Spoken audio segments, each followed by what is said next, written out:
Hey everyone, Marty Sleeve here alongside Greg Miller. Beyond. Whoa, we're at New York Comic Con. That Right. beyond worked though, because last night we went to a Sony event. We did. Played a lot of PS4, We played sure a lot did. of Vita games. That's right. Whole bunch of Vita's there. Vita's dead. Not so fast, brother. Not the Sony event in the No. scary warehouse. Yeah.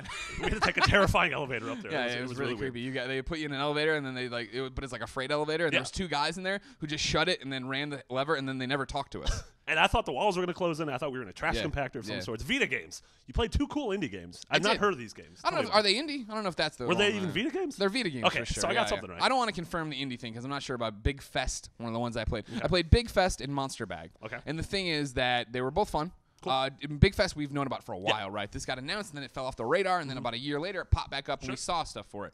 This is my first time ever getting to play it. I was technically playing the PlayStation 4 version. However, it's a game that goes to Vita as well, and that's they were saying it's designed for the Vita. Yeah. It's a Vita game. What kind of game is it?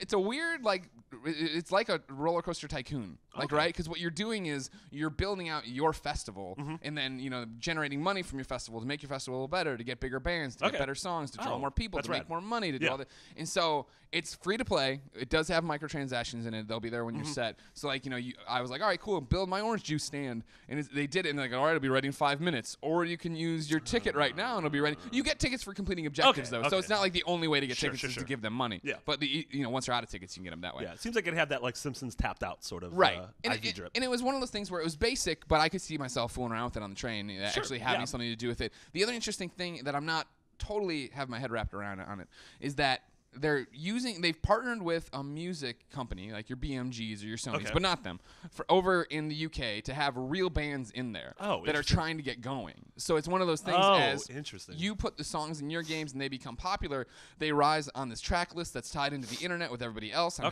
so really a band could be discovered from this, and people are going to know about them and go try to buy them. I thought that was really interesting. Yeah, that is addition really cool. to it. Yeah. So what was the second game? Second game is Monsterbag, which I'd never heard of course. That name? Yeah, and it has this cute little art style that reminded me of Frobisher Says, but it isn't those people. I'm just saying that's what it reminded me of. Yeah. The idea is that there's a little girl, and she has a bag, and it turns out that the bag is a monster. Oh, jeez. But he's not a mean monster. Okay. But she doesn't know that he's that. So one day she leaves the house and leaves him behind, and he's got to catch up to her. So every stage is basically us in a line, right? Yeah. Girls at one end and the bag's at the other, and the bag has to jump between people to get over there, and like people's eyes are moving. Okay. So it's like one of those like you have to stay hidden. Exactly. Okay. Or you get killed. You get like brutal. They call it brutal kill, and you get slammed on the ground and like smushed, and blood comes out.